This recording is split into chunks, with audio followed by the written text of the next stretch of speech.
खैर, बहरहाल मैं ये समझता हूँ कि किसी स्पेसिफ़िक टॉपिक पे बात करने के बजाय मैं जनरल टॉपिक पे लेकर बात करता हूँ, जो कि आप लोगों के लिए बोरियत का बायस ना बने। ठीक है। और तकरीबन 2-3 दिन पहले भी मेरी एक जगह बात हो रही थी, तो जो बात मेरी उनसे हुई थी वही डिस्कशन आप लोगों से कर लेता हूँ ताकि कुछ क्लियर हो जाए, थोड़ा बहुत एक चीज़ होनी चाहिए। तो बात हम यहाँ से शुरू करते हैं कि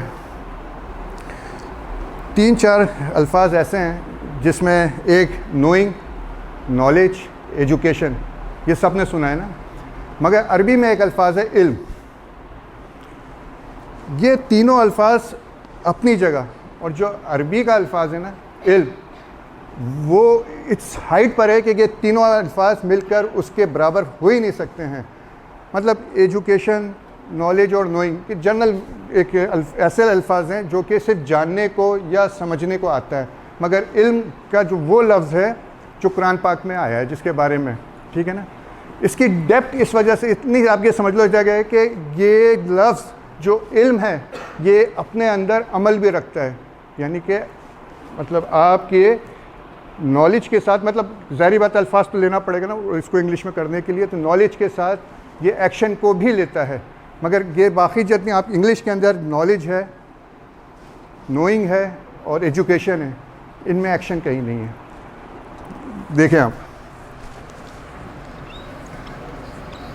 इल्म है ना, ठीक है, इसी के अंदर मतलब अमल हो गया, मतलब एन लाम मीम इसमें भी आ रहा है, एन मीम लाम अमल, यानी कि इस इल्म के अंदर अमल ऑटोमेटिक आ रहा है। बात यह है कि अल्लाह पाक ने हम सब को इंसान पैदा किया, और हमारी इंसान, अब बात इंसान से निकली है, तो क्या हम इंसान हैं? नहीं। खुल कर बताएं, मैं आज अगर आप लोगों से कहूँ बेटा आप लोग मेरे साथ बिल्कुल करें, इंसान, और फिर अगर हम इंसान है तो इंसान का मेयार जो है वो इंसानियत होती है, ऐसे ही है ना। बात यह है कि जब हम सिर्फ एक आदमी की हैसियत से ज़िंदगी गुजार रहे हैं, इंसान की हैसियत से नहीं, क्योंकि जो चीज़, अगर कोई जानवर है, दरिंदा है, तो उसकी सिफात दरिंदगी की है कि वो ये जो है डिफ्रेंशिएट नहीं करेगा, वो आपको भी खा जाएगा, वो जो चीज़ दे दो उसको खा जाएगा।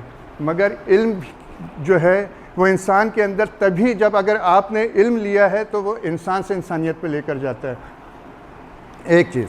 दूसरी चीज़ ये कि जब अल्लाह ने इंसान को बनाया था, तख्लीक करा था ना, तो फ़रिश्तों को क्या हुक्म दिया था? सजदा करो। फ़रिश्तों को सजदा करने का जो मतलब था वो इंसान को नहीं था, वो जो अल्लाह ने इल्म दिया था उसको सजदा कराना था। देखिए बात ये है कि, और फ़रिश्ते इबादत में आपसे ज़्यादा हैं, नूरी हैं, आपसे ज़्यादा है। अरबों साल से जो फ़रिश्ता जिस हालत में है और क़यामत तक वो उसी हालत में रहेगा, तो हमारा तो कोई मुकाबला नहीं, मगर हमें अफजलियत किस बुनियाद पर है? इल्म की बुनियाद पर है। हमने इल्म को इतना अंडर एस्टिमेट करा हुआ है कि इसका हमें अंदाज़ा नहीं है। जब अल्लाह ने फ़रिश्तों पर हमें अफजलियत दी इल्म की, बेटा इस बात को समझो आप कि तो आपका रुतबा भी फ़रिश्तों से अफजल है। मतलब आपसे मुराद वो बंदा जो कि अहले इल्म हो, ऐसे ही है ना, एक बात। दूसरी बात ये कि हम बाहैसियत मुसलमान हमें जो अल्लाह पाक ने जो नबी के ज़रिए जो किताब दी है वो कुरान दी है, और कुरान के अंदर जो पहली आयत आई है, जो पहला लफ्ज़ आया है वो इकरा है, पढ़। ऐसे ही है ना। आप ये देखो कि अल्लाह ने इंसान को अफजलियत इल्म की बुनियाद पे दी, अल्लाह ने अपनी किताब दी इल्म की बुनियाद पे दी। और फिर एक सवाल करता हूँ, अगर आए तो जवाब दीजिएगा, ज़्यादा लंबा टाइम नहीं लूँगा, कि वो सवाल ये है कि अल्लाह अबद से है और अबद तक रहेगा, अल्लाह ने अपने बाद क्या चीज़ बनाया था या तख्लीक करी थी, कोई जानता है? चले, ज़्यादा लंबा टाइम नहीं है इसलिए मैं इसको खुद ही बयान कर देता हूँ। अल्लाह ने अपने बाद अगर कोई शय बनाई थी तो वो कलम था। इब्न कसीर और इब्न खुल्दूम और इसी तरह मुख्तलिफ़ किताबों में इमाम मालिक और इमाम हम्बल ने जो बात बयान करे, उन्होंने कहा है कि जब कुछ नहीं था तो अल्लाह था, और अल्लाह का तख्त पानी पे था, और अल्लाह ने जो सबसे पहली चीज़ बनाई थी वो कलम थी। तो बेटा हम जो कलम आप लोग हाथ में लेकर बैठे हो ना, हम इसको किस तरह बेतौकीरी कर रहे होते हैं, जबकि इस कलम के ऊपर पूरी एक आयत उतरी है कुरान पाक पे, ठीक है। तो इस कलम और कलम था, तो वो कलम वो सोर्स है जो कि इल्म हासिल करने का होता है। तो कहने का मतलब ये है कि इल्म से रिलेटेड जितनी चीज़ें हैं वो कितनी अहमियत के हामिल है। और कलम अल्लाह ने बनाया, और वो जो कुछ अल्लाह ने कहा, हुक्म दिया कलम को लिख दे, तमाम चीज़ें उस वक्त से लेकर अब्बत से लेकर क़यामत तक की लिख दी गई है, और अर्श मौला पे उसको महफूज कर दिया गया है। खैर मैं दूसरी तरफ नहीं जाऊँगा, मैं इसी तरफ आता हूँ। बात सिंपल ये है कि दुनिया का कोई मज़हब ऐसा नहीं है, मैं आपको रियलिटी कह रहा हूँ कि अल्लाह में सिर्फ इस्लाम में इल्म की, मैं इसलिए इल्म की बात कर रहा हूँ। बेटा आप लोग सारे स्टूडेंट हो, यहाँ बैठकर मैं एंटरप्रेन्योरशिप की या जो है ना मार्केटिंग की बात करूँगा, मज़ा नहीं आएगा, क्योंकि आप लोग पढ़ने वाले हो। और इल्म का मैं सिर्फ स्पेसिफिकेशन इसलिए बता रहा हूँ कि हम यहाँ जमा हो गए ना। मैं अगर ये बोल दूँ कि यार मेरा यहाँ आकर पढ़ाना और आपका पढ़ना सिर्फ अल्लाह के लिए, तो मैं एतकाफ़ की हालत में आ जाऊँगा बेशमूल आप लोगों के, कि अब हमारा जो वक्त होगा वो नेकी में जाएगा। और फिर दूसरी बात है कि इल्म से मुतालिक मैं दूसरी बात ये करना चाहूँगा कि आप लोग एज़ अ स्टूडेंट अल्लाह ने अम्बियाओं, शोहदा और उसके बाद अम्बिया, शोहदा, सालिहीन के बाद दो लोगों को जो है ना वो मतलब बड़े रुतबा दिया है। और नबी पाक सल्लल्लाहु अलैहि वसल्लम ने फरमाया है कि मेरे साथ क़यामत वाले दिन एक मज़दूर और दूसरा तालिब इल्म इस तरह होगा जिस तरह की दो उंगलियां हैं। यार आप लोग बहुत इम्पोर्टेंट काम कर रहे हो। और जो बच्चा इल्म हासिल करते हुए, यानी कि कोई शख्स इल्म हासिल करते हुए अगर उसको मौत आती है तो वो शहादत का रुतबा है बेटा, इतनी बड़ी अहमियत। मगर शहादत का रुतबा फ्री में नहीं मिलेगा बेटा। शहादत के रुतबे के लिए है कि आप अगर इल्म घर से निकलते हैं तो आपका जब और यहाँ आए तक आपके अंदर उस इल्म का तक़द्दुस होना चाहिए। क्लास में बैठकर मतलब लग़वात से बचना चाहिए। अगर जो इल्म आपको दे रहा है आप उसकी रिस्पेक्ट करें। एक उस्ताद जो है ना वो अम्बियाओं का वारिस है, उलमा यानी कि इल्म देने वाला। ये ख़ुद एक जन्नती और आप लोग भी जन्नत के लोग हो। तो मैं बड़ी इज़्ज़त करता हूँ आप लोगों की इसी वजह से कि अल्लाह ने कितने मर्तबा और कितना मामला रखा है। कुरान के अंदर हमें नमाज के लिए हुक्म दिया है। पता है कितनी जगह कितनी मर्तबा हुक्म आया कुरान में नमाज का? तकरीबन चले कम से कम 72-73 जगह जो है ना कम व बेश कुरान में नमाज का हुक्म आया है। मगर इसी कुरान में इल्म हासिल करने के बारे में या मतलब तालीम हासिल करने के लिए जो हुक्म आया है वो तकरीबन 450 जगह आया है। 450 जगह।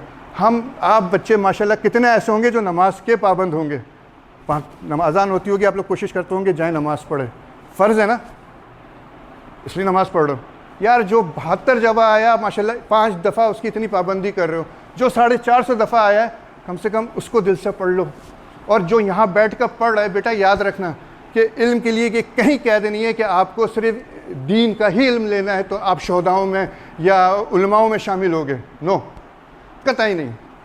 आप जो इल्म हासिल कर रहे हैं इस इल्म को इस सिंसेरिटी से हासिल करें कि आप इसको हासिल करने के बाद अपने माँ बाप के लिए, अपने माशरे के लिए फलाह दे सकें। जो काम है उस काम को अंजाम दे सकें, तो वो उस इल्म का दर्जा आया है। बात यह है कि हो सकता है आप में से बोलें यार सर ये तो आप मतलब आपने जो एक बच्चा जो मदरसे में कुरान पढ़ रहा है और हम यहाँ पे आकर जो है केमिस्ट्री, फ़िज़िक्स और मैनेजमेंट की तालीम ले, तो ये कैसे बराबर हो सकता है? आ सकता है ना यार। बात यह है कि बिल्कुल आप इस चीज़ को, क्योंकि जब नबी पाक सल्लल्लाहु अलैहि वसल्लम ने फ़तह मक्का करी थी तो जो लोग उस वक्त कैद किए गए थे, उस वक्त जिन लोगों को वो लिया गया था उससे उनके पास फ़िदिया देने को पैसे नहीं थे, तो उनको कहा गया था कि आप जो है ना मेरे सहाबाओं को 10-10 सहाबाओं को जो है जो आपके पास इल्म है जो है वो आप उनको सिखाना शुरू करें। तो सहाबा नबी ख़ुद अल्लाह के नबी और उनके से जो लोग माखूज़ थे यानी सहाबा इकराम, वो मतलब उनको कोई और मतलब दीन उनसे ज़्यादा तो कोई नहीं जानता होगा ना, तो वो क्या सिखाएंगे? वो सिखा रहे थे जो उनको उस वक्त जो उनका हुनर था। तो उनको ये चीज़ कहा गई थी। तो मेरा कहने का मकसद ये है, जो आपको बात कह रहा हूँ, इतनी मामला जो कुरान कह रहा है, अल्लाह कह रहा है, और जो इसके मामला इतने हैं कि आप लोग बेटा अपनी तालीम को उसी सिंसेरिटी के साथ, इखलास के साथ, खुलूस के साथ पढ़ना शुरू करो। तो मैं क्या समझता हूँ कि सिर्फ आप तालीम हासिल नहीं करोगे बल्कि आप उसका अजर भी हासिल करोगे। नमाज 5 दफ़ा पढ़ते हो, अगर आप नियत कर लो घर से निकलते वक्त यार मैं वो इल्म लेने जा रहा हूँ जो जाके मेरे अपने लिए और माशरे के लिए सूतमंद हो, तो आप जो एतकाफ़ की हालत में होगे। ये मैं कम से कम स्टूडेंट जो है ना, मेरे लिए बड़ी तौकीर और अज़मत वाले बच्चे होते हैं। और हमें जो इल्म जो हमें हासिल कर रहे हैं ना, जो हम इल्म हासिल कर रहे हैं, हमें यही चीज़ है जो हमें इंसान से जानवर का डिफ्रेंशिएट करती है, जो इंसान से इंसानियत पे लेकर आती है। बात यह है बेटा कि पूरे कुरान शरीफ ने, अल्लाह पाक ने कहीं भी पूरी इंसानियत को या किसी को मुखातिब करते हुए डांटा नहीं है। आप कुरान शरीफ पढ़े, तर्जुमे के साथ पढ़ा है आप में से किसी ने कुरान शरीफ? पूरा कुरान शरीफ। मैं ये ज़रूर कहूँगा कि ज़िंदगी में कभी भी मौका मिले, और अब तो माशाल्लाह रमज़ान आ रहा है, तो रमज़ान में कुरान शरीफ को आप तर्जुमे से ज़रूर पढ़ो। मतलब जो पढ़ रहे हो वो तो समझो ना क्या है। तो बहरहाल उसका जो कुरान पढ़ रहे हो वो अलग, और जो तर्जुमे से पढ़ कर समझ कर पढ़ रहे हो उसका दर्जा ज़्यादा है। तो सूरह अतफ़ाल के अंदर अल्लाह की एक आयत है, सूरह अतफ़ाल, उसके अंदर आयत नंबर तो मुझे याद नहीं है बेटा, उसमें अल्लाह ने बाकायदा डांटा है। अल्लाह मुखातिब होकर कह रहा है, जिसके अल्फाज कमोबेश ये है कि तुम लोग क्यों गूंगे बहरे और ये इसके तरह क्या कहते हैं जानवरों की तरह हो गए हो, जो अक्ल और इल्म से काम नहीं लेते।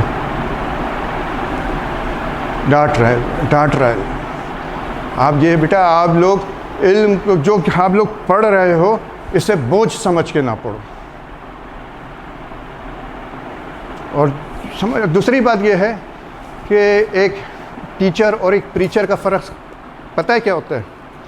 कि आप प्रीचर से पूछ नहीं सकते, टीचर से सवाल कर सकते हैं। तो आप स्टूडेंट होकर ज़रूर, और जब तक आप सवाल नहीं करोगे आप जान नहीं सकते। मैं अभी सर शमशाद से यही कह रहा था कि सर मुझे थोड़ा सा टाइम दीजिएगा कि अगर मैं जो बोलूं तो बच्चे उस पर अपनी जो रिज़र्वेशन है वो कर सकें, सवाल कर सकें, थोड़ा बहुत इतना टाइम दीजिएगा। मुझे रिक्वेस्ट कर आया हूँ मैं सर से। खैर, दूसरी बात ये कि एक लफ्ज़ लिख रहा हूँ मैं, शोर। अगर ये लगाता हूँ तो शऊर। ये ऐन जो है ना, इल्म का ऐन है, अक्ल का ऐन है। निकाल लो इसको, फिर आप में और जानवर में फ़र्क कहीं नहीं रह जाता। ये इल्म अमल के बगैर कंप्लीट नहीं है। और ये आप इस शोर में से ऐन निकाल दो, मतलब ऐन डाल दो तो शऊर है, और अगर निकाल दो तो सिर्फ शोर बन जाता है। सिंपल कहने का एक जो मेरी यहाँ आप लोगों से मुखातिब होने का जो एक मकसद है, हमारे लिए बड़ी बदकिस्मती है ये हम पाकिस्तानी कौम की, कि हम लोग ना इल्म को समझ सके और ना ही इल्म से जुड़े मामलात को समझ सके। मैं आप तमाम बच्चों से एक रिक्वेस्ट करूँगा, बेटा मैं यहाँ आया हूँ, मैं अपना टाइम भी दे रहा हूँ, एनर्जी भी दे रहा हूँ, और आप लोग भी अपना टाइम दे रहे हो और एनर्जी भी दे रहे हो। तो बेटा मेरे से एक वादा करो कि कुछ ना कुछ ज़रूर सीखोगे, ज़रूर लेकर जाओ बेटा, लेकर जाओ, कुछ करो। यहाँ सुना, वहाँ जाकर क्या कर सर ने क्या यार थका दिया, पहले हम 7 बजे तक हमारी क्लास ख़त्म हो रही थी, सर आकर शुरू हो गए। बाखुदा मैंने इसको दीन का फ़रीज़ा समझकर, और मैं इस वक्त ये खड़ा हुआ हूँ, एतकाफ़ की हालत के साथ खड़ा हो गया हूँ मैं, कि यार ये जो आज जिन बच्चों की नमाज़ अगर रह जाती है तो इसे जो है ना वही नमाज का दर्जा यहाँ सवाब मिल जाएगा आपको, कि जो आप एक इल्म हासिल कर रहे हो ना बेटा। सिंपल एक बात। दूसरी बात ये कि हमारे यहाँ जो, अब मैं इसको अब थोड़ा सा बात को चेंज करके दूसरे पढ़ाई पे लेकर आऊँगा। वो बात ये है कि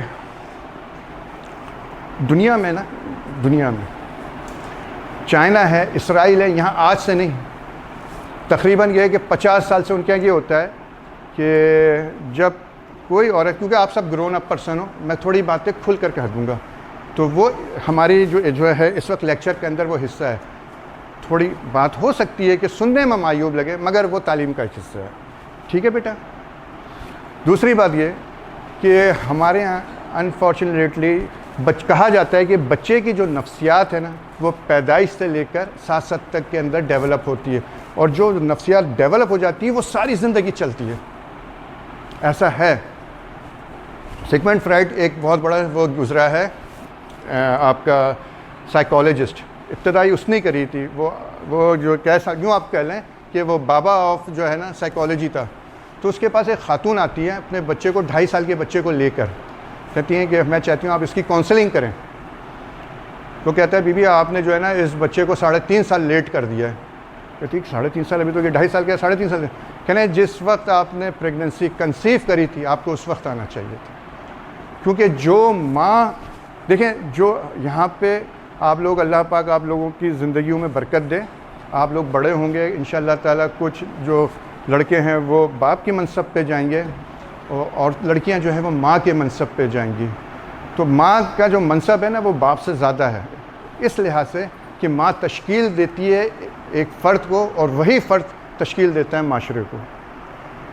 बात यह कि हमारे यहाँ के अनफॉर्चुनेटली माहौल क्या होता है कि 6 पैदाइश से लेकर 7 साल तक आप यकीन करो कि हम लोग अपने घर में माँ बाप के फड्डे, हम लोग अपने घर में माँ बाप से झूठ, हम लोग अपने घर में माँ बाप से बड़ाईबाजी, ये सब सीखते हैं और वही हमारे 7 साल तक वो हमारी नफ्सियात बनाता है। और उसके बाद माशाल्लाह माशरे में जो अब कर रहे हैं ना वो दुनिया देख रही है। तो बात ये है कि आज से 25-30 साल पहले इसराइल, चाइना यहाँ पे जब, और अब पाकिस्तान में अब इंट्रोड्यूस हुआ है पिछले 5-6 साल के अंदर कि वो औरतें जो कि प्रेगनेंसी कंसीव करती हैं अब कहीं जाकर उनको काउंसलिंग दी जाती है। मगर चाइना में और आपका रशिया में वहाँ पे अभी नहीं, वो जिस वक्त आपने रजिस्ट्रेशन कराई आपके साथ जो है वहाँ पे उनका पूरा काउंसलिंग, आपकी पढ़ाई और आपकी एजुकेशन का सिस्टम चलना शुरू हो जाता है। उनके यहाँ के कॉन्सेप्ट है कि जो माँ, जब तक बच्चा माँ के कान से बच्चा जो है जिस तरह डेवलप होता जाएगा उसकी साइको डेवलप होती जाएगी हमारे यहाँ। और जब बच्चा पैदा, आज देख लें इसराइली और चाइनीज़ दुनिया पे डोमिनेट कर रहे हैं, ज़हीन लोग होते हैं। हम पैदाइशी तौर पे नफ्सियाती हो जाते हैं। हमें हमारे घर से ही जो हमारी परवरिश है वो हमें बर्बाद कर रही है। हमारे यहाँ माशाल्लाह 90% औरतें हमारे यहाँ माशाल्लाह, कराची के अंदर, मुझे पंजाब का तो नहीं कहूँगा, कि 90% औरतें हमारे यहाँ छिपकलियों से डर रही होती हैं और उसका असर जो है ना वो बच्चे भी, आप यकीन करो कि मैंने हमारे अपने जानने वालों में एक बच्चा वो कैप्टन बन चुका है मगर वो छिपकली से डरता है क्योंकि माँ डर रही थी, वो पैदाइशी आ गई। हमारे यहाँ पैदाइश से बच्चे को कहते हैं बेटा उधर ना जाओ, इधर ना जाओ, यहाँ भू है, वहाँ बाबा बैठा है, वहाँ काट लेगा। उसको हमने बर्बाद कर दिया। वो भू जो है ना उसकी ज़िंदगी का एक हिस्सा बन गया है। उसको जब आप एक लेवल पर आते हो ना तो उसके बाद वो भू जो है ना आपको आपके फ्यूचर में बढ़ने नहीं देता, आपकी तालीम में आगे नहीं आने देता।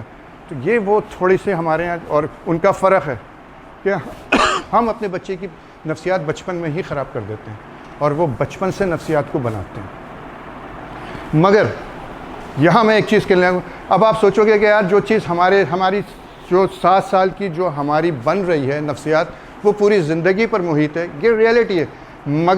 मगर एक बात भी बताऊँ, अल्लाह पाक ने इंसान को एक बड़ी सलाहियत दी, बेटा इस बात को समझो। आपके अल्लाह ने दिमाग में 2 हिस्से पैदा करे हैं, एक आपका कॉन्शियस माइंड होता है और एक आपका हैबिट माइंड होता है। ये जो बात मैं करने जा रहा हूँ ये डॉक्टर जावेद इकबाल से माखूस मैं उनका वो पढ़ रहा था, उनकी किताब भी, उनके लेक्चर भी, तो उन्होंने बड़ी ज़बरदस्त बात करी। उन्होंने कहा कि ऐसा नहीं है, एक ऐसी 95% की जो आपका माइंड है उसके अंदर उन्होंने कहा है कि 5% की एक ऐसी विंडो होती है जो कि आपके अंदर की सलाहियत रखती है कि जो चीज़ आप देखते हैं, सुनते हैं या ऑब्ज़र्व करते हैं वो आपकी ज़िंदगी को बदलती है। और इस चीज़ को प्रूव किया है एक साइकोलॉजिस्ट है, उन्होंने तकरीबन 1970 के अंदर, उनका नाम था डॉक्टर ब्रूस लिप्टन।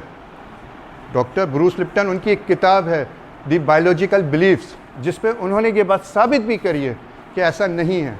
और उन्होंने साबित इस तरह करी, उन्होंने एक एक्सपेरिमेंट किया। तो बेटा आप लोग बोर तो नहीं हो रहे? क्योंकि ये तमाम बातें मैं उस तरह में कर रहा हूँ जो कि हमारे एक बड़ा कॉन्सेप्ट ये गलत है कि यार कि एक बच्चे की नफ्सियात बन गई है, उसका एक DNA बन जाता है, हमारी जीन के अंदर बुराई शामिल होती है, हम बुराई कर रहे होते हैं। ऐसा अल्लाह ने हमें एक ऐसी क्वालिटी भी रख दी हमारे अंदर कि अगर हम उस बुराई से निकल कर अच्छाई की तरफ खुद आना चाहें तो हमारी वो बुराई रेज़ होने लगती है और हमारी अच्छाई आगे बढ़ने लगती है। और ये साबित करा उस ब्रूस लिप्टन ने कि नहीं, ऐसा नहीं है। और उसने साबित क्यों करा? उसने इंसान के खुलियात लिए, सेल्स, स्टेम सेल्स, जिसको हम जो है क्या कहते हैं, एम्ब्रियोलिक सेल्स भी कहते हैं, और उसने 3 मुख्तलिफ डिशेस ली, मतलब पीटी डिशेस प्लास्टिक के लिए, और उसने उन खुलियात को लिया। एक आदमी के अंदर, पूरी बॉडी के अंदर कितने सेल्स होते हैं? तकरीबन 50 बिलियन सेल्स पर आदमी की बॉडी खड़ी होती है। और ये 50 बिलियन सेल्स जो है ना, मुसलसल रिकन्स्ट्रक्टेड और कंस्ट्रक्शन के अमल से गुजर रहे होते हैं। तो वही मैं आपको समझा रहा हूँ कि जब उसने ये बात उसने साबित करा, उसने 3 सेल्स लिए एक बॉडी से, एक ही बॉडी से, उसको 3 पेटी डिश में रखे। एक डिश के अंदर उसने उसको जब बॉडी के लिए, तवानाई के लिए, नर्चरिंग के लिए, परवान के लिए हमें खून चाहिए होता है, इसी तरह सेल्स को तवानाई के लिए कल्चर मीडियम चाहिए होता है। उसने वो दिया। एक को उसने जो कल्चर मीडियम दिया, उसको माहौल के हिसाब से उसने अलग अलग रखा। उसने फैट एक को दिया, दूसरे को बोन का दिया, तीसरे को उसने मसल्स का दिया। मतलब कहने का मतलब ये कि उसने ये तमाम मीडियम कल्चर वगैरह के सब एक चीज़ कर उसने दिया, और उसने ये बात साबित करी कि सेल्स जो है एक ही थे, मगर वो एक ही सेल को उसने अलग उसमें रख कर कल्चर भी एक दिया, मगर इन्वायरमेंट जो था एक्सटर्नल वो अलग कर दिया। तो सिर्फ इन्वायरमेंट से वो सेल्स जो है ना अलग अलग इन 3 शेप्स में आ गया। तो मतलब उसने ये बात साबित करी कि इंसान के अंदर ये सलाहियत है कि वो अपने इन्वायरमेंट से सीखता है। एक चीज़ ये नहीं है कि आपकी एक जेनेटिक्स के अंदर एक चीज़ होती है, ऐसा नहीं है कि जी हमारी जेनेटिक्स के अंदर 2 चीज़ें होती हैं आपकी। तो एक जेनोटाइप्स कहलाती है, एक फेबोटाइप्स जेनेटिक्स होती है। यानी कि वो जेनेटिक्स जो जेनोटाइप्स वो होती है कि जो आपके इंटरनल जो डीएनए से आपको आती है, समझ आ रही है बेटा? यानी कि वो जेनेटिक्स कि जिसमें आपके इंटरनल चीज़ें जो डेवलप होती है। और फेबोटाइप्स वो जेनेटिक्स होती है जो आपके अपरियंटली होती है, यानी कि जिसमें आपका चेहरा, नाक, आँख, हो सकता है कि आपने अपनी परदादी को, दादा को ना देखा हो, पट गए कि हो सकता है कोई बुजुर्ग आपको तकरीबन जो बहुत पुराने मिले, वो देख करके कि बेटा तुम्हारी तो शक्ल अपने दादा से या दादी से मिल रही थी, या आंखें, ये जेनेटिक्स के अंदर ये चीज़ें होती हैं। मगर उस जेनेटिक्स को भी चेंज किया जाता है, आपके माहौल से चेंज किया जा सकता है। तो बेटा आपने जो कुछ थे वो ख़त्म, वो उसको अब वो पास था आपका। आप अगर चाहते हैं कि यार मैंने पढ़ना है, लिखना है और मैंने कुछ करना है, और ये जो ये चीज़ अगर खुदा न खास्ता आपकी हिस्ट्री वालिदैन में से किसी को हार्ट की या शुगर की या कैंसर की है तो ज़रूरी नहीं है कि वो आपको भी मुंतकिल हो। आप अपने इन्वायरमेंट के थ्रू, अपनी माइंड के थ्रू, अपनी सोच के थ्रू, एक हेल्दी इन्वायरमेंट के थ्रू आप जो है ना उस चीज़ को बदल सकते हैं। कि मौरूसी कोई चीज़ नहीं है कि जी मेरे दादा को शुगर थी तो मुझे भी हो जाएगी, और जब मुझे हो जाएगी तो आप खाना शुरू कर दें शुगर मुझे तो होना है। नहीं यार, खुदा एहतियात करोगे तो नहीं होगी। खुदा ना, मैं सिंपल कहने का है कि अल्लाह ने इतनी आपको दिया है कि आप अपनी हर चीज़ को बदल सकते हो। सिंपल माइंड की पावर का आप सोच नहीं सकते कि माइंड होता क्या चीज़ है।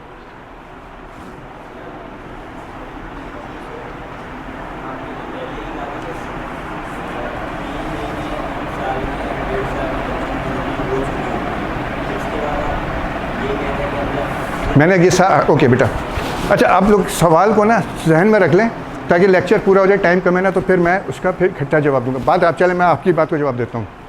मैंने ये, आपने अगर थोड़ा सा ध्यान से सुना होता है ना, तो मैंने साथ में ये कहा था कि आपके 2 माइंड होते हैं, एक आपका हैबिट माइंड होता है, कॉन्शियस माइंड होता है। हमारा 95% जो हमारा हैबिट माइंड होता है वो हमारी जीन मुतय्यन करती है, मगर जो 5% की एक विंडो खुली हुई होती है जिसमें से हमें ये सलाहियत होती है कि हम अपने माहौल से सीखते हैं। माहौल से, अच्छा माहौल, अच्छी नर्चरिंग जो होती है ना, वो हमें जो है ना हमारी उसको ऑटोमेटिक चेंज करती जाती है और रीवायरिंग, रिकन्स्ट्रक्शन होता जाता है। और जो आपकी जो पुरानी जो आपकी ख़ानदानी जेनेटिक था या आपके पुराने मोहल्ला का या ख़ानदान का कोई असर था, वो ख़त्म हो जाएगा अगर आपने पढ़ना, लिखना और इन तमाम चीज़ों को अपनाना शुरू करा। तो इससे बड़ा फ़र्क पड़ता है। तो वही मैं आपको कह रहा हूँ, जो लिप्टन ब्रूस की मैंने आपको मिसाल दी है, उसने यही साबित करा था कि आप अपने जीन को चेंज कर सकते हैं सिर्फ अपनी है, मतलब ये कि कंसंट्रेशन से, अपने फोकस से और अपने इन्वायरमेंट से, तो ये अल्लाह ने एक सलाहियत रखी है। कोई चीज़, इवन आप अपनी बीमारियों को ख़त्म कर सकते हैं। बात सिंपल, मेरा कहने का मकसद ये कि ये चीज़ आप लोग जो हुआ वो हो गया, आप लोग खुद जो है ना एक अच्छाई की तरफ आएँ, अच्छाई को अपनाएं, पॉजिटिव सोचें। सोच का आपको अंदाज़ा नहीं है सोच कितनी बड़ी ताकत है। नबी पाक सल्लल्लाहु अलैहि वसल्लम की एक हदीस है, और वो हदीस अबू हुरैरा से है कि अबू हुरैरा फरमाते हैं कि नबी पाक सल्लल्लाहु अलैहि वसल्लम ने फरमाया था, मैं तो अल्लाह फरमाता है नबी से कि नबी कह दो कि मैं गुमान हूँ, तुम जैसा गुमान करोगे वैसे होना शुरू हो जाओगे। बात ये, इससे बढ़कर और क्या हो सकता है कि आपकी सोच कहाँ जा रही है। देखिए, मैं सिंपल इसको एक बात बताता हूँ बेटा, इंसान में और जानवर में फ़र्क है। वो फ़र्क फिज़िकली हम और जानवर एक ही स्टेट पे खड़े हुए हैं। वो भी खाते हैं, हम भी खाते हैं, पीते हैं, वो बच्चे पैदा करते हैं, हमसे भी बच्चे पैदा होते हैं, उसके बाद हमने काम करा और मर गए, इसी तरह उसने भी हो गया। फ़िज़िकली हम और जानवर एक ही लेवल पर खड़े हो जाते हैं, मगर बाज़ जगह फ़िज़िकली जानवर हमसे बहुत आला है। मछली पानी में तैर सकती है, आप नहीं तैर सकते पानी के अंदर। चील उड़ रही है, मछली वो चिड़िया उड़ रही है, हम क़यामत तक नहीं उड़ सकते। अपनी अपनी अल्लाह ने उनके अंदर जो खासियत रख दी तो वो अपने उसमें कर रहे हैं। जानवर जो है वो नेचर पर है, इंसान जो है वो नर्चर पर है।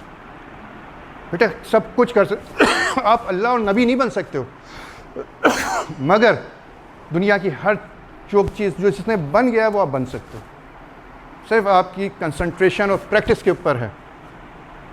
सिर्फ ये दो चीज़ें ऐसी है जो ये नहीं हो सकता, हमारे हाथ में नहीं है, क्योंकि अल्लाह तो अल्लाह है ना, और नबी उसके मखसूस बंदे होते हैं जिसको उसने सेलेक्ट कर लिया। वो जैसी क्वालिटी आप में नहीं आ सकती, मगर वली बन सकते हो, आप इमरान खान बन सकते हो, आप जो है ना पाब्लो पिसाको बन सकते हो, आप जो चाहो बन जाओ यार। सब आपकी मेहनत के ऊपर है, सिर्फ आपकी मेहनत। सिंपल मेरा कहने का मकसद ये है। इसी तरह फिज़िकल, और फिर उसके बाद इंसान की 4 जो होते हैं, 4 डायमेंशन हैं, फिज़िकल, इमोशनल, इंटेलेक्ट, स्पिरिचुअल, जिसमें से 2 तो जानवरों की और हमारी तकरीबन सेम है। फिज़िकलिटी हमारी और जानवर की एक ही है ना। इसी तरह इंटेलेक्ट भी हमारा और जानवर का एक नहीं है, मगर यह है कि इमोशंस तकरीबन आप बिल्ली को अगर रख कर प्यार करोगे तो बिल्ली थोड़ी सी खुश हो जाएगी, आप बिल्ली की दुम पे पाँव रखो तो गुर्राएगी, इतने इमोशंस हैं। मगर इंसान के अल्लाह ने तकरीबन एक रिसर्च के मुताबिक 27 इमोशंस रखे हैं, जिसमें गुस्से का है और मतलब तकरीबन 7, मतलब हर किस्म का जो इमोशंस हैं वो अल्लाह ने रखे हैं, ठीक है। तो मगर इंटेलेक्ट सिर्फ अल्लाह ने इंसान को दिया है, और इसी तरह स्पिरिचुअल जो है वो भी इंसान को ही मिला है। इंटेलेक्ट आपको जो इंटेलेक्ट आपको जो हासिल होता है वो आपको इल्म से हासिल होता है। आपने अगर आदमी से इंसानियत को लेना है या इंसान से जानवर की सतह से बढ़ना है, तो आपको जो है वो आपका इंटेलेक्ट जो है आपको इल्मी आपको बनाएगा। आप लोग जिस तरह यहाँ पे क्लास में आकर अपने कोर्स की किताबें पढ़ रहे हैं, मैं सिर्फ सबसे ये रिक्वेस्ट करूँगा आप अदर दैन कोर्स भी किताबों को पढ़ने की आप करें। इससे आपका शऊर जो है ना वो आपका बढ़ता है। सर ज़्यादा टाइम तो अभी 15 मिनट हैं। ओके। खैर, तो मैं यहाँ पे सिंपल आप लोगों का ज़्यादा टाइम नहीं लूँगा, क्योंकि मुझे लग रहा है बहुत सारे बच्चे जो हैं ना इस वक्त कुछ नींद की हालत में और कुछ परेशानी की हालत में लग रहे हैं। तो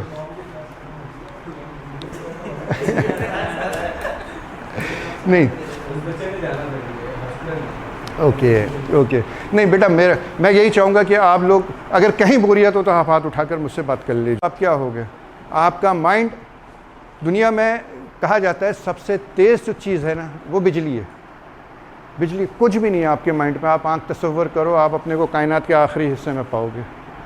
बिजली नहीं जा सकती इतनी जगह। हमारी एक गैलेक्सी से दूसरी गैलेक्सी में जाने के लिए 1 लाख नूरी साल चाहिए होता है, 1 लाख नूरी साल।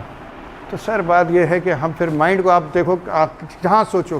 खैर, गैलेक्सी के ऊपर बात निकली है। पता है कि दुनिया की जो हबल ने और अभी एक टेलीस्कोप नहीं भेजेगी, जेम्स टेलीस्कोप, उसने जेम्स, ठीक है ना।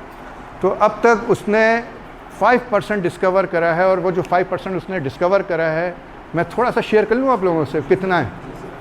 आपकी गैलेक्सी से जो आपकी सबसे नियरेस्ट गैलेक्सी है ना, वो मिल्की गैलेक्सी है, जिसमें आप अगर बिजली की स्पीड से यानी कि रोशनी की रफ्तार से जाएंगे तो 1,00,000 साल नहीं, 1,00,000 लाइट ईयर चाहिए। लाइट ईयर सिर्फ एक गैलेक्सी से निकलकर दूसरी गैलेक्सी से। उसके बाद जो दूसरी गैलेक्सी है वो एंड्रोमेडा गैलेक्सी है, उस वहाँ से निकल कर उधर जाने में आपको तकरीबन 10 लाख साल चाहिए। कहते हैं आपकी गैलेक्सी के अंदर, जो मैंने पढ़ा था, उन्होंने कहा था कि एक सिर्फ सूरज तकरीबन 3 करोड़ सूरज हैं, जो कि आपके सूरज से तकरीबन 10 करोड़ बड़ा है एक गैलेक्सी। आप सोचो कि एक गैलेक्सी का ये हाल है जिसके अंदर ही सूरज 9 करोड़ गुना बड़े हैं और तकरीबन 3 करोड़ सूरज दूसरी गैलेक्सी। जब एक गैलेक्सी में दूसरी गैलेक्सी में जाने के लिए इतना टाइम दरकार है, तो आप ये सोच लो। फिर गैलेक्सी के बाद होता है क्लस्टर्स आते हैं, फिर मेगा क्लस्टर्स आते हैं। एक गैलेक्सी क्लस्टर्स के अंदर जो है ना, तकरीबन जो है कहा जाता है कि कम से कम 40 करोड़ गैलेक्सियाँ एक क्लस्टर्स में आते हैं। तो अब आप सोचो।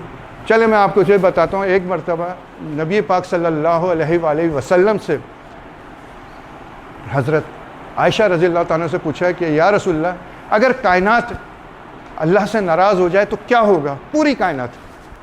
तो नबी पाक सल्लल्लाहु अलैहि वसल्लम ने हज़रत आयशा की तरफ देखा और मुस्कुराए। उन्होंने कहा अगर पूरी कायनात भी अल्लाह से नाराज़ हो जाए तो अल्लाह का कुछ नहीं कर सकते।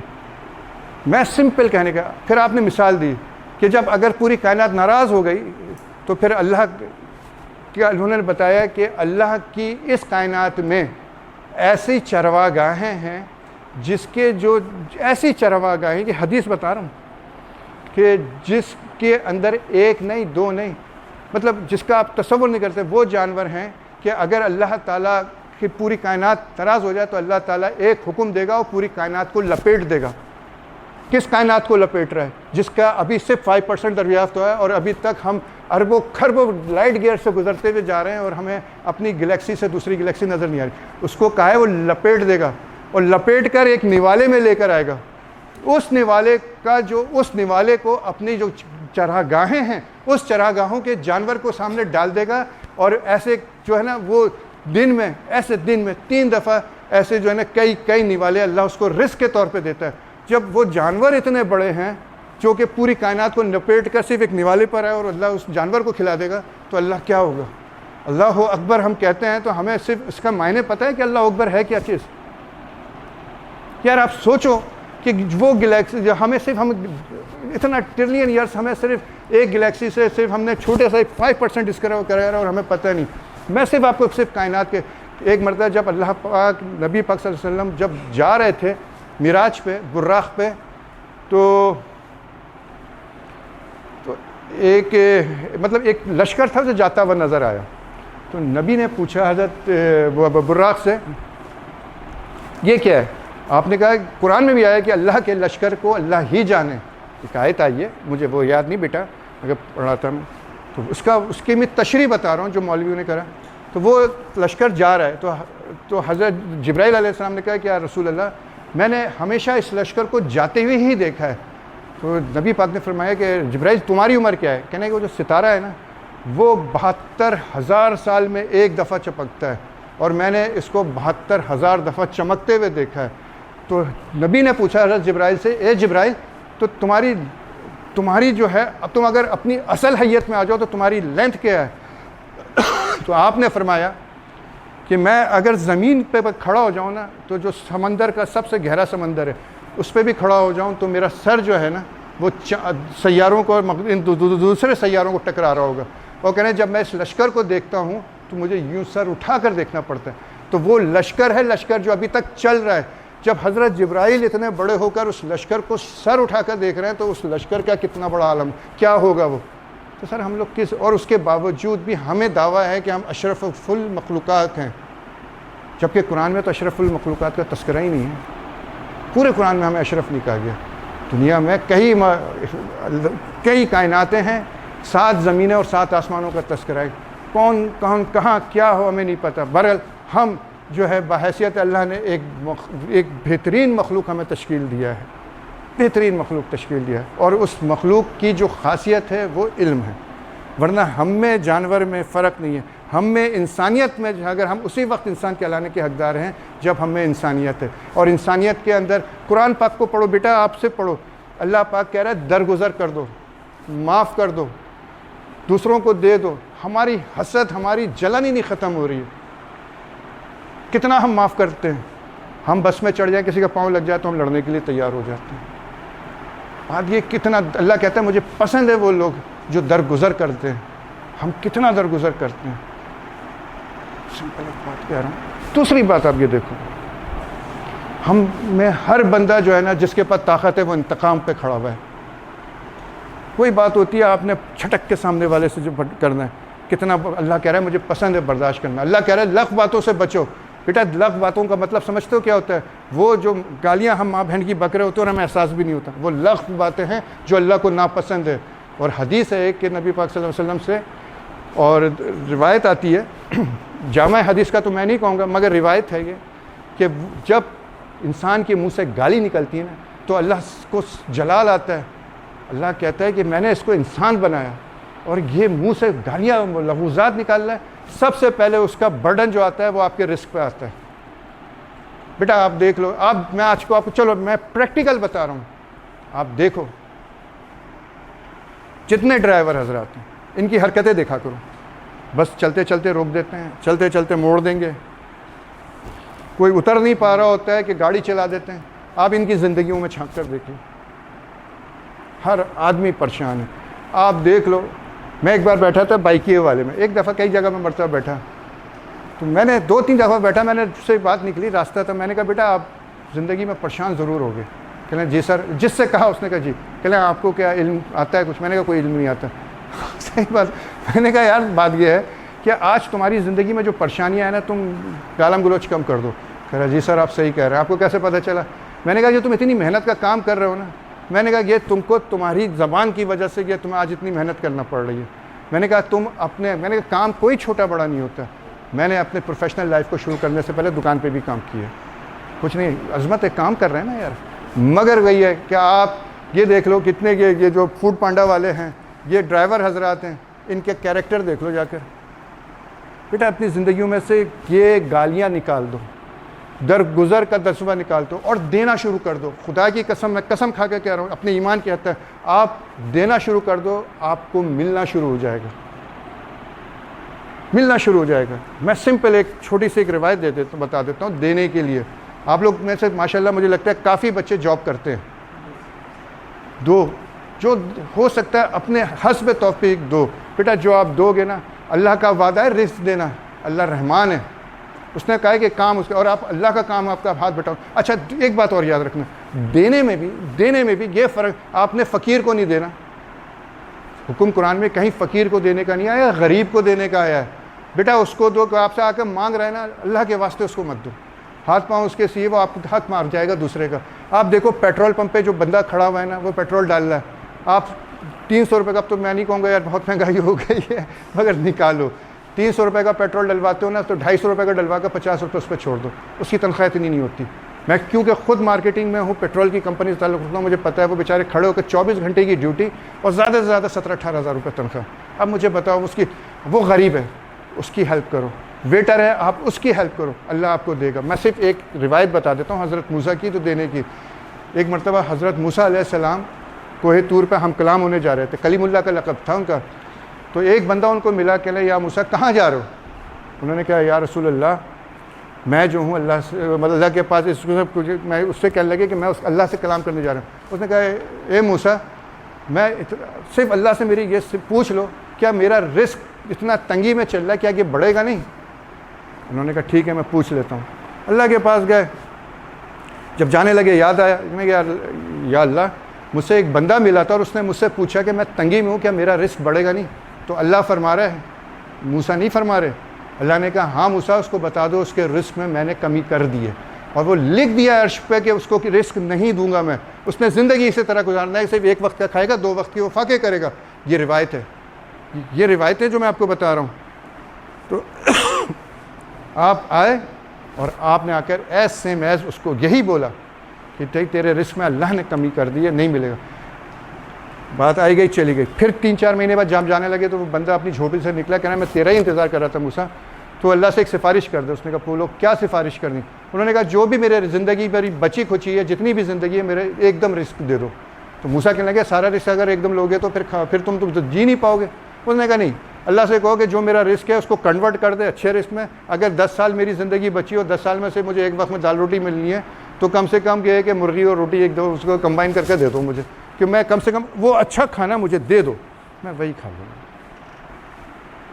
अल्लाह के पास जाते हैं और ये पैगाम दे देते हैं, कहते हैं उसकी ये कहते अल्लाह क्या कहते हैं, जाओ मूसा उससे कहना है कि तुम्हें जितना भी रिस्क है ना, मैंने एक जगह बेहतरीन रिस्क करके तुम्हें दे दिया तुम्हारी ज़िंदगी में, और उसके बाद तुम ये अगर खा लोगे तो फिर तुम्हारे पास सर्वाइवल नहीं होगा। अपना रिस्क तो ले लिया ना उसने, अल्लाह से वादा। मूसा ने आए और मूसा ने कहा कि भाई अब तुम्हारे घर में गए, अल्लाह ने वादा कर दिया है तुम्हें मिल जाएगा। सुबह वो सब सोकर उठा बंदा तो देखा कि घर के सहन में बेहतरीन गरम गरम अच्छी जितनी जो अच्छी डिशेज थी वो पड़ी हुई थी। उसने क्या करा, उसने वो खाया और मज़े से उसने जो जितना खा सकता खाया, और फिर उसने बात आई गई, ख़त्म हो गई। वहाँ से जब हज़रत मूसा गए तो देखा कि वहाँ पे लंगर चल रहे हैं, उसी जगह पे एक बंदा बैठा हुआ है, शान बंदे उसके साथ खड़े हुए हैं, और जो है ना लंगर लगा हुआ है, और एक महल बना हुआ है। वो करीब उसने कहा शायद वो मर खप गया होगा, शायद किसी कोई और बंदा आ गया होगा, उसने जा करके ले लिया होगा। जब करीब देखा तो वही बंदा बैठा हुआ। मूसा कहने लगे यार ये तुम ये क्या चक्कर है, तुम्हारा तो मामला ख़त्म हो गया था। अब बेटा मैं सिर्फ सिंपल कह रहा हूँ कि रिस्क का इस मामले को समझोगे, अल्लाह ने वादा करा था कि इसका रिस्क ख़त्म हो गया है और ये अपना रिस्क पूरा कर चुका है। जब उससे पूछा कि तू तो कहना है मूसा तेरे अल्लाह ने तो कहा था ना। अब वो बंदा मूसा को ताना दे रहा है कि अल्लाह तेरे मूसा तेरे अल्लाह ने क्या कहा था कि मेरा रिस्क ख़त्म हो गया, देख तेरे अल्लाह ने तो मुझे इतना दिया। मूसा को बड़ा अजीब सा लगा। मूसा गए अल्लाह के पास, कहें अल्लाह कि तुमने तो आप इतना झूठ बोलते हैं और आपने मुझे भी झूठा करार दे दिया। वो बंदा क्या सोच रहा होगा, कैसा ना भी हो। फिर अब वो डायलॉग सुनो जो मूसा और उस बंदे के दरमियान। अल्लाह ने कहा मूसा मैं हूँ रब और मेरी सिफात है रिस्क देना, और उस बंदे ने जो मैंने उसको रिस्क दिया था तो उसने जो जितना खा सकता खाया था और उसने बाकी 10 लोगों में दिया। कह रहे मुझे हया आ गई थी मूसा के जब उसने 10 लोगों को वो रिस्क दे रहा था, मेरा वादा था कि जो 10 को खिलाएगा मैं 100 को दूंगा, 100 का रिस्क दूंगा। उसने 100 को दिया, मैंने 1000 का रिस्क दिया। वो देता जा रहा है और उसको देने में कमी नहीं कर रहा, तो मैं रब होकर उसको देने में कैसे कमी कर सकता हूँ। सिंपल ये कह रहा हूँ कि आप लोग जो कमाते हो बेटा दो निकालो, उसके अंदर कितनी अफजलियत है कि अल्लाह का वादा, और अल्लाह ने कहा कि मुझे हया आती है कि तो आप अपने रिस्क पे बेटा निकालना शुरू करो। और रिस्क हम कहते हैं ना यार, रिस्क यार आपने दुआ करी अल्लाह मेरे रिस्क में इजाफा फरमा दे। उसके बाद यह है कि तकरीबन जब सैलरी आती है तो बंदा रो रहा होता है यार अल्लाह तेरे से रिस्क मांगा था, सैलरी तो वही की वही है। ऐसा ही है ना, सिंपल। रिस्क याद रखना, रिस्क हमारा सिर्फ सैलरी हमारा रिस्क नहीं है। माँ बाप, सेहत, आपकी तहफ़्फ़ुज़, आप बलाओं से बचें, ये तमाम चीज़ें आपके रिस्क में आते हैं। आपकी माँ बाप आपके साथ हैं, आप सही तरीके से जा रहे हो, सही तरीके से आ रहे हो, आप बीमारियों से बचे हुए हो, ये तमाम चीज़ें आपका रिस्क है। खैरात करो, सदका करो, ये ज़िंदगी में लाओ बेटा। सदक़े से क्या हम समझते हो आप लोग, सदका क्या होता है? चलो मैं बताता हूँ, टाइम ज़्यादा हो जाएगा। सदक़े का मतलब होता है, हमारे यहाँ जो कॉन्सेप्ट है ना सदक़े का, वो होता है कि काला बकरा लाओ, काटो और दे दो। नो, सदक़ा का मतलब है, नबी पाक सल्लल्लाहु अलैहि वसल्लम ने फरमाया है, सदका कहते हैं रद्द बला, यानी कि रद्द बला, हर वो चीज़ जो आपके लिए मुसीबत ला रही है।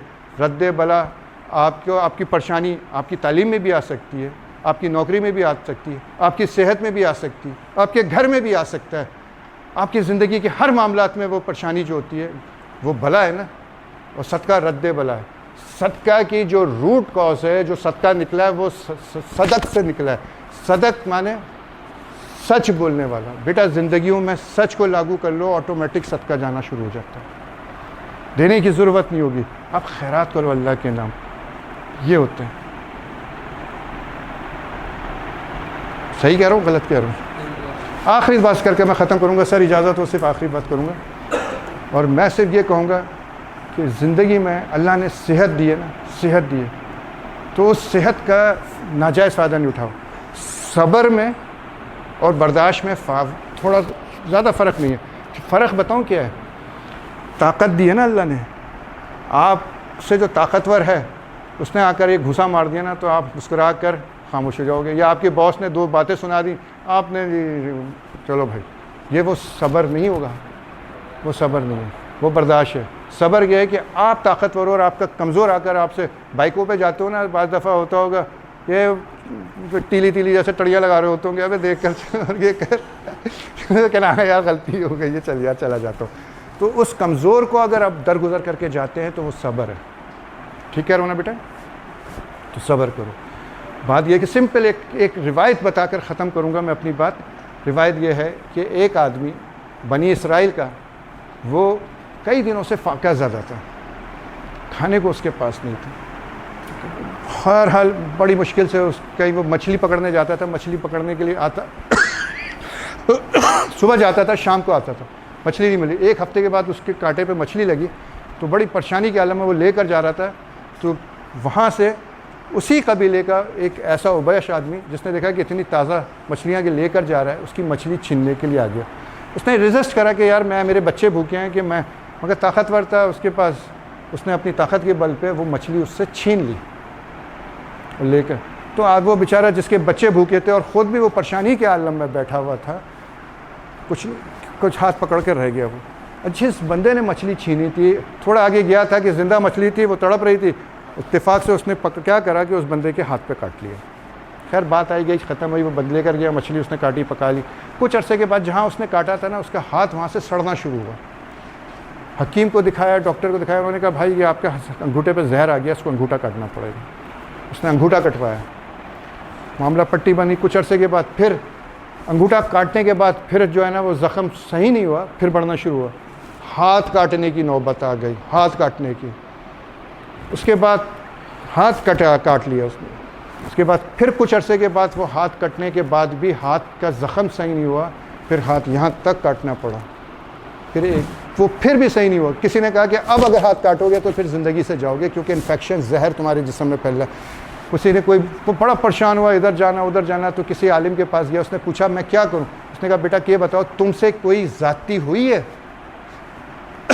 सोचो, किसी के साथ नाजायज़ माल खाया है, किसी का नाजायज़ हक मारा है? सोचो।